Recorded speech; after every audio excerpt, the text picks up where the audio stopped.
Assalamualaikum warahmatullahi wabarakatuh. Shalom, Om Swastiastu, Namo Buddhaya, salam kebajikan. Pemirsa, pemerintahan Malaysia lagi-lagi melewati batas laut di Blok Ambalat. Hal ini tentu saja memancing emosi dari pemerintahan Indonesia, terutama Dewan Perwakilan Rakyat Republik Indonesia. Seperti yang kita lihat bahwa Malaysia sangat senang sekali dalam memasuki Blok Ambalat yang berada di perbatasan antara Malaysia dan Indonesia. Baik, selanjutnya kita akan berbincang langsung dengan ahli hukum mengenai tindakan yang dilakukan oleh pemerintahan Malaysia terhadap pemerintahan Indonesia dan bagaimana mengatasi persengketaan yang terjadi di Blok Ambalat ini. Silakan.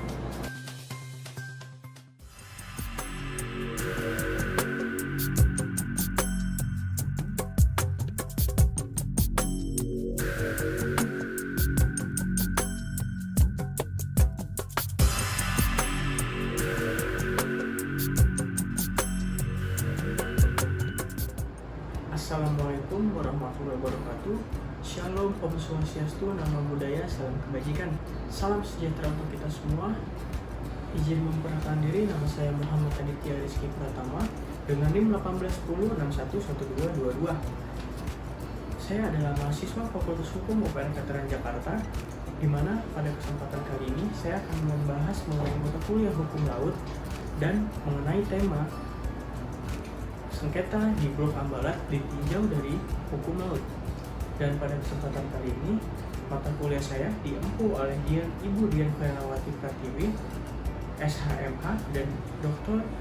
Diani Sediawati, SHRM.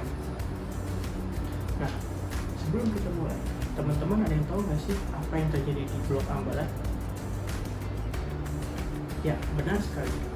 Berdasarkan UNCLOS 1982 tercatat di sengketa Blok Ambalat terjadi antara Indonesia dan Malaysia, di mana kedua negara saling memperebutkan kekuasaan di blok tersebut. Pada kasus kali ini kita dapat meninjau dari dua perspektif. Yang pertama perspektif hukum atau statute approach, dan yang kedua dari perspektif sejarah atau historis approach. Dan pada kesempatan kali ini kita akan membahas pada poin yang pertama, yaitu status approach. Jika kita melihat hasil dari penelitian menyatakan bahwa Blok Ambalat tersebut yang diklaim oleh Malaysia adalah milik Indonesia. Mengapa demikian? Berdasarkan UNCLOS 1982, Indonesia adalah negara kepulauan, sedangkan Malaysia adalah negara pantai biasa, di mana Malaysia hanya diperbolehkan menarik garis pantai normal dan garis pangkal lurus apabila memenuhi syarat. Nah, teman-teman penasaran nggak sih bagaimana sih cara menyelesaikan sengketa yang terjadi di Blok Ambalat dan apa yang dilakukan oleh Indonesia menyelesaikan sengketa tersebut dari hukum laut? Teman-teman, menurut tanggapan saya sendiri selama saya belajar hukum laut, itu ada 4 cara dalam menyelesaikan sengketa yang dapat dilakukan dalam sengketa Blok Ambalat ini. Itu yang pertama itu melalui perundingan bilateral, teman-teman. Artinya Indonesia dan Malaysia ini itu dapat ngobrol, istilahnya dapat berbicara dua negara mengenai tanggapan-tanggapan mereka. Misal Indonesia beranggapan bahwa Indonesia adalah negara kepulauan yang sudah dideklarasikan di deklarasi Juanda pada saat itu, dan Malaysia pun mungkin punya argumen bahwa Malaysia memiliki peta yang dibuat pada tahun 1979. Nah, itulah yang harus menjadi bahan pembicaraan antara dua negara pada saat hubungan bilateral tersebut, teman-teman. Lalu yang kedua, diperlukannya cooling down. Dimaksud cooling down di sini adalah di pulau tersebut diberlakukan status quo, artinya tidak ada negara yang memiliki, menguasai dan menduduki pulau tersebut dalam jangka waktu tertentu. Apa sih tujuannya?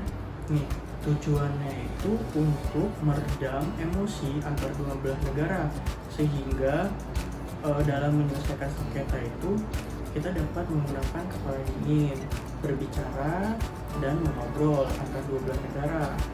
Lalu yang ketiga, dapat memanfaatkan organisasi regional teman-teman. Contohnya, kalian tahu kan bahwa Malaysia, Indonesia, Thailand dan lain sebagainya adalah negara ASEAN.